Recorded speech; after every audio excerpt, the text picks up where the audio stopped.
good pickup this year for Lorraine. Yeah, she was. Wow. So they only have I'll read- five I'll read her- players. I will above. read her for days, but she is a good player. I will quote that right here and now. It's recorded. It's on the internet. It's official. Yes, it is. And now I want to go wash my mouth out with soap. Oh, dear So God. This team only has 5 players that have above average offensive ratings. Ouch. Yeah. And are And those 4 all of them starting are guards. players? 4 of them are guards. Agundio, And Akako, Leonardo, Michelle, and Zach. So Agundio isn't a guard. No. I said 4 of them. 4 of the Okay. 5 are guards. Yeah. And Agundio is not that high above average, but It still is. yeah. The only players you have that can actually get points are pretty much all guards, and then Agundio. Well, who is Yeah. a power forward apparently. Oh, wait, no. Aisha Melbourne also has an above average of. Oh yeah, 111. Oh yeah, Aisha. Yeah. And she's got a decent defensive rating, but that's why she's starting center. Yeah.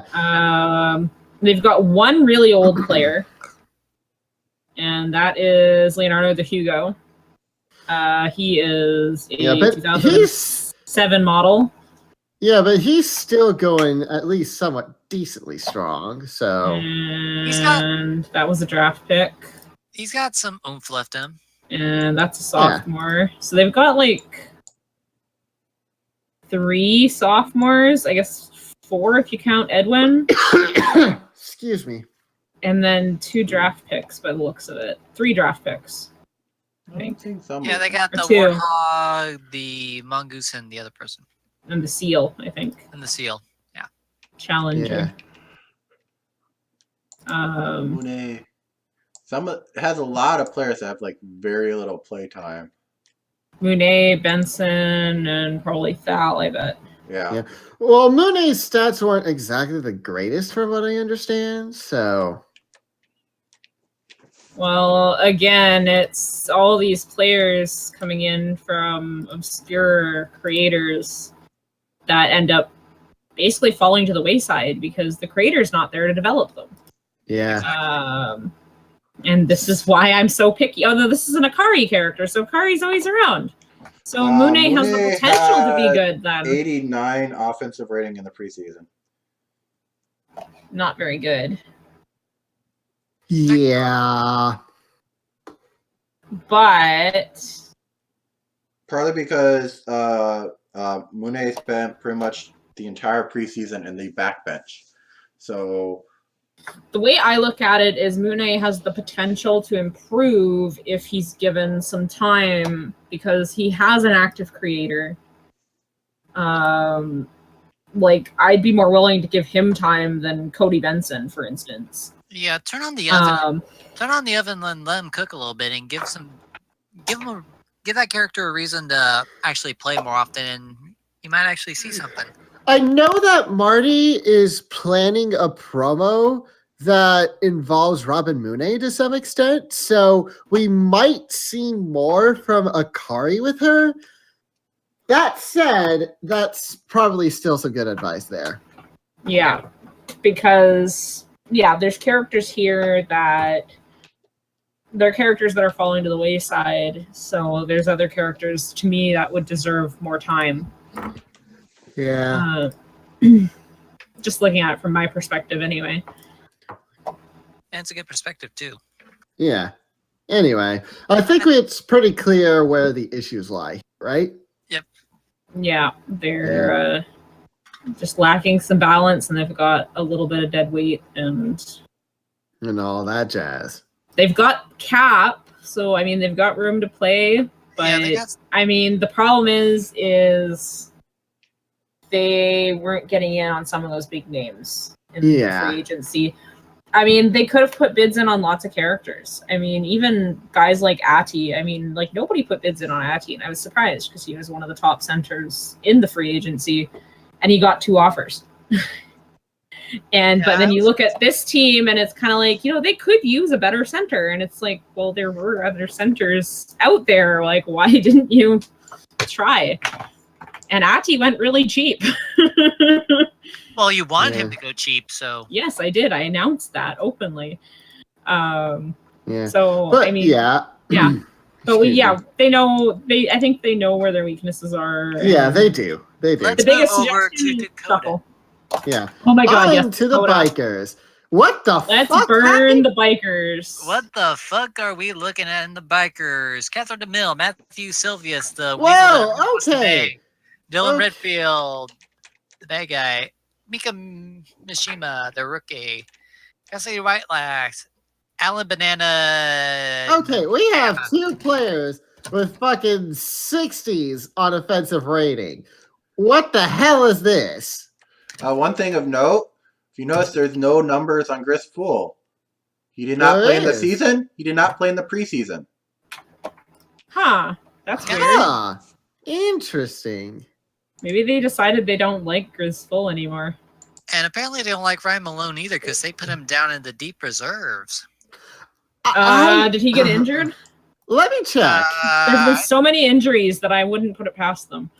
I don't see long-term there. No, he's not on the injured list. But then again, Malone's also getting old. Oh, he was. So... He was actually on a day-to-day injury. He was Oh, cleared on Malone the is 16th. very old. Yeah, Malone Malone is very old. He was too, though. cleared to. He was cleared to play 3 days ago, though. Maybe somebody hasn't fixed the roster yet. Q is their head coach, apparently. So they didn't do too much shuffling this FA Yeah, they period. haven't really touched their roster. It's like, Well, losing Fenris Briley has definitely bitten them in the ass. Oh, yeah. They're kick. So there's no denying that. Yeah, I'll say this right now. Their owner, Bernard Dwight, is cursing management from afar. so in the entire season so far, Q is only changed to, and this is also in, well, I guess this only includes for the regular since that other was formed. Q has only changed his roster 3 times the entire season so far. Wow. Oh, wow. Oh, whoa. But he kind of has a that- roster he doesn't need to play with very much. You have a team that's 3-6. I would argue against that, Betsy. You have a team that's 3-6. If you have a team that's like 6-3, 7-2, yeah. If you don't need to change your roster, don't change your roster. You have a team that's 3-6, and he's only changed his roster 3 times. You need to start experimenting, Q. I'm Yeah. pointing that out there to you, but you need to start experimenting with roster changes and It's other so people. weird, though, because normally Q is more attentive to this. Maybe he's had Yeah, some. it is weird. But again, looking at the stats, at the offensive ratings, the starters are all, as far as I saw, maybe Mika isn't. But the starters, I think, are all above average Well, Mika's a on their rookie, still, offense. so. And then as for their bench, I mean, Oh well, my It's not God. garbage, Draken. Shut up. Draken. Mika Mika is awesome. Come on. I don't even We know all whose character love Mika him. is. So Oh my Cassidy, Stop setting your characters on fire! Jesus fuck farts! Cassidy Ellis and Elisa Lawless actually have the best defensive ratings in the entire team. And neither of them, they're both guards. Cassidy Ellis and Elisa Lawless. Well, have we the can't really best- count Ellis because that's 6 minutes of playtime. Okay, but Elisa Lawless at, what was she at? 97 Yeah, Cassidy defensive Ellis rating? spent 6 minutes in the game, got 3 assists and a steal. Yeah, and then He's Elisa got- Lawless got 70 minutes in the game, just over. So Lawless, you have more of a thing, but Cassidy is like, oh hey, she got a steal in 6 minutes, so yeah, that's going to make her defensive rating outstanding for a while. Yeah, Yeah. but yeah, Elisa Lawless, I mean, guard has the best defensive rating in the whole team. They Never are did that. another weird team that does not have a pure center. I'm seeing here. And actually, they only got 3 big furs on the whole team as well. Yeah. So, and one of those is a rookie, and I believe the other 2 are sophomores. Or no, Cassidy Whitelatch isn't a sophomore. He's being his 3rd year. And then Brian Delano is a sophomore. Yeah, the Great Big Dragon. So, for center-wise, they're kind of SOL Yeah. right now. I think Yeah. generally in a lot of things they're pretty SOL actually, because it's just like losing Briley was definitely sort of the. And here's the thing: we said that they were going to be 2nd place in the division. And that has not happened. It's probably going to end up. Honestly, they are. We didn't write down here, but I think, yeah, we probably had them either 1st or 2nd in the division. We didn't write down. I wouldn't be surprised if they end up bottom of the division, honestly. I'm starting to think, like, looking at them now, looking at the numbers, looking at the team. Well, I don't know. If Q starts paying a lot more attention to this team, I'm sure it could possibly turn around. Oh, for sure. I mean, Q's good with this stuff. But it just depends, I mean, on the quality of the players, right? If the quality is not there, it doesn't matter how much fiddling you do. You can't help yourself. Good. Yeah, they don't have many good players.